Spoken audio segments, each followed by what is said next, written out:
I am sure you have heard of ChatGPT. ChatGPT-3 is a language generation model developed by OpenAI, which is an American artificial intelligence lab. And it can rapidly generate human-like text for things like translations, summarization, or even kind of conversations for, say, your chatbot on your website. Couldn't have said it better myself. And you're thinking this new technology is completely disrupting my industry. It's gonna take away my job, and before you know it, I'll be like completely obsolete. I will no longer exist. I will just be like a figment of your imagination. Yeah, I don't think so. So let me tell you why I think that won't be the case and how I think you can actually take advantage of this cool bit of innovation right here. So this technology has been making the rounds. A lot of people are using and abusing it and testing it out and seeing what it can do, which is exciting. It's a new innovation that's out there. On the other side, there are stories of people who fear what it's going to do. Like, is this AI getting too far away out of our control?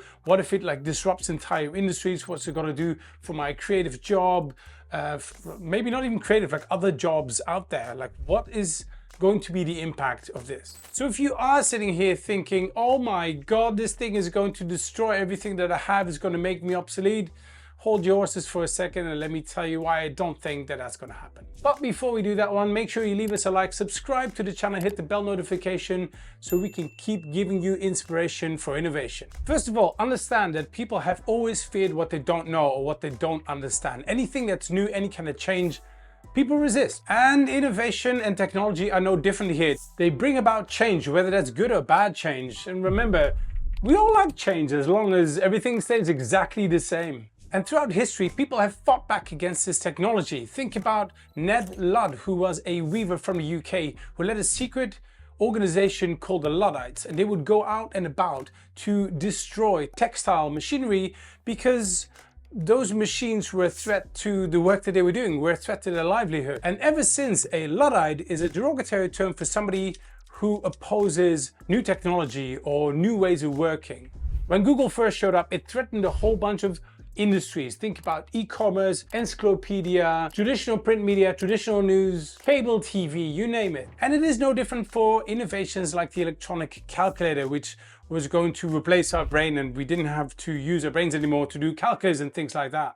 The invention of the television. My grandmother was from a generation where people thought that bringing that thing in house, bringing the TV in house would be like the end of the world. Kids would start thinking promiscuous thoughts and, oh my God, the world's going to be Go back even further. When steam trains first came out, people didn't want to get on it. They fought back against it because they thought that the trains would go so fast that people would just self-combust, just catch fire, die. And the trains were probably only going 45 kilometers an hour, which is ridiculous if you think about it nowadays. Or even earlier, Plato said, books suck. Because he thought that with the books, people would not be able to retain the information anymore. We'd lose the art of speaking and storytelling. And the thing with these innovations is some will absolutely revolutionize the way we look at the world, the way we do things. And make no mistakes, innovation can be a real threat to your livelihood or to your industry, to your country, to the way things are being done. But we're not stopping innovation anyway. As long as there are hurdles in the way of people moving forward, people reaching their goals, what they always want, we will always have innovations.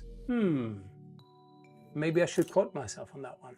And if you watched any of my previous videos, you know that to me, innovation is no more than kind of an idea implemented with success. And that idea creates progress in people. It gets people to do things they couldn't do before. So yes, this AI ChatGPT is a game changer.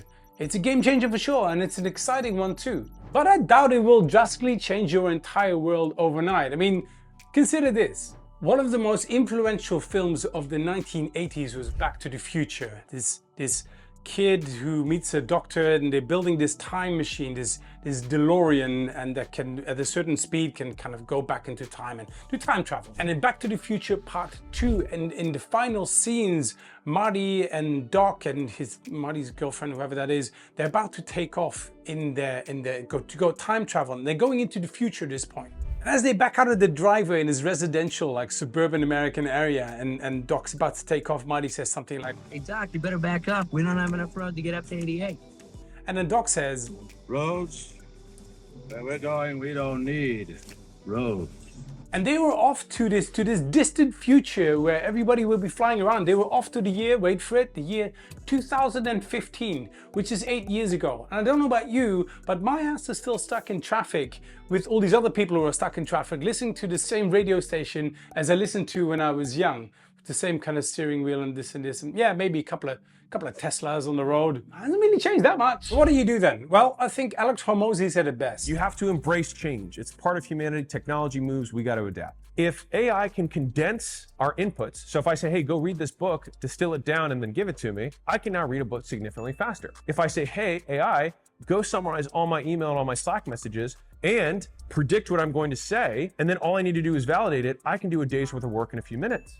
It's a tool that's going to be widely available. We know ChatGPT by OpenAI, but there will be other ones. Some will be free, some will be paid for, some will be great, some won't be. There's programs for visualization, there'll be stuff around text. Before you know it, we'll have maybe AI video editing, music. I mean, there's so much coming at us at this point. So rather than kind of resisting it, why don't you just give it a go, play around with it first and see how and where you can use this? Because it's just technology, it's just something for you to use.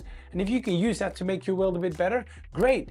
If it's not working for you, great. These are tools for us to use. You don't have to, but you can. Play around with it, see where it takes you. Thank you for watching.